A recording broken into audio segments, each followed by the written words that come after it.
नमस्ते। आज हम एक बहुत ही दिलचस्प चीज के बारे में बात करने वाले हैं, बौद्धिक संपदा, या जिसे हम इंटेलेक्चुअल प्रॉपर्टी कहते हैं।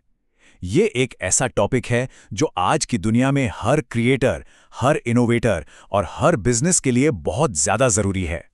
जरा सोचिए, किसी ने कुछ बनाया हो, कुछ एकदम नया, शायद कोई ऐसा सॉफ्टवेयर जो मुश्किल काम को आसान कर दे, या फिर कोई ऐसी धुन जो सबकी जुबान पर चढ़ जाए।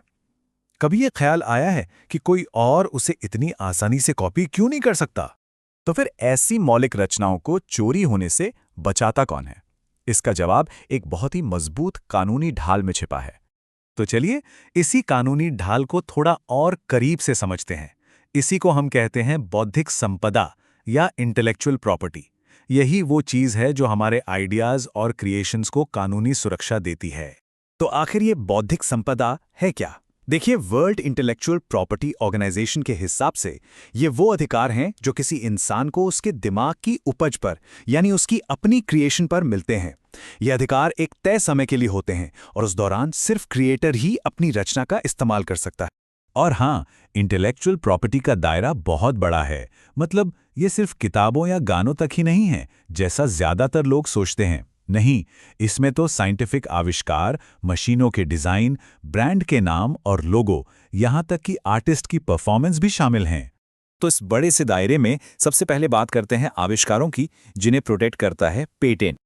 अच्छा, यहाँ पे ना एक बहुत ज़रूरी फ़र्क समझना पड़ेगा। पेटेंट किसी नए और काम के आविष्कार को मिलता है जिसे इंडस्ट्री में बनाया या इस्तेमाल किया जा सके। लेकिन किसी कुदरती नियम की खोज, जैसे ग्रेविटी या फिर कोई मैथ्स का फॉर्मूला, इन पर पेटेंट नहीं मिल सकता। सीधी सी बात है, पेटेंट आविष्कार पर मिलता है, खोज पर नहीं। तो ये प्रोटेक्शन मिलती कितने टाइम के लिए है? इंडिया में जिस दिन आपने अप्लाई किया, उस तारीख से पेटेंट आपको आमतौर पर 20 साल तक की सुरक्षा देता है। ठीक है, आविष्कार तो सेफ हो गए, पर किसी कंपनी की पहचान का क्या? यही काम आता है इंटेलेक्चुअल प्रॉपर्टी का अगला टूल, ट्रेडमार्क। देखिए, ट्रेडमार्क कोई भी ऐसा निशान, शब्द या सिंबल हो सकता है जो एक कंपनी के प्रोडक्ट्स को दूसरी कंपनी के प्रोडक्ट से अलग पहचान दे।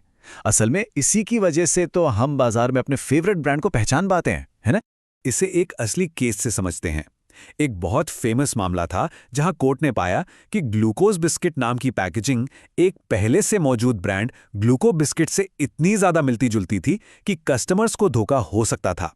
तो कोर्ट ने इस पर रोक लगा दी। तो हमने इन्वेंशन और ब्रांड्स की बात कर ली, अब चलते हैं आर्ट और लिटरेचर की दुनिया में। यहां पर जो प्रोटेक्शन मिलती है वो है कॉपीराइट के जरिए, जो सीधे सीधे क्रिएटिविटी को रिवॉर्ड करता है। और ये कॉपीराइट का सबसे सबसे जरूरी नियम है। इसे ध्यान से समझिए। कॉपीराइट आपके आइडिया को नहीं बचाता, बल्कि उस आइडिया को पेश करने के आपके तरीके को, आपके एक्सप्रेशन को बचाता है। ये एक आम कंफ्यूजन है, जिसे समझना बहुत जरूरी है। इसको ऐसे समझिए, मान लीजिए एक जासूसी कहानी का आइडिया है कि एक डिटेक्टिव स्पेस में कोई केस सॉल्व करता है। अब इस आइडिया पर किसी का कॉपीराइट नहीं हो सकता।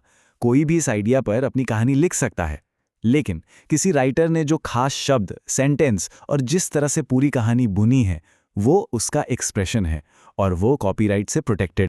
और कॉपीराइट की प्रोटेक्शन तो बहुत ही लंबी होती है। इंडिया में ये राइटर की पूरी जिंदगी और फिर उनकी मौत के 60 साल बाद तक बनी रहती है। मतलब ये पक्का किया जाता है कि क्रिएटर्स और उनके परिवार को उनकी मेहनत का फल मिलता रहे।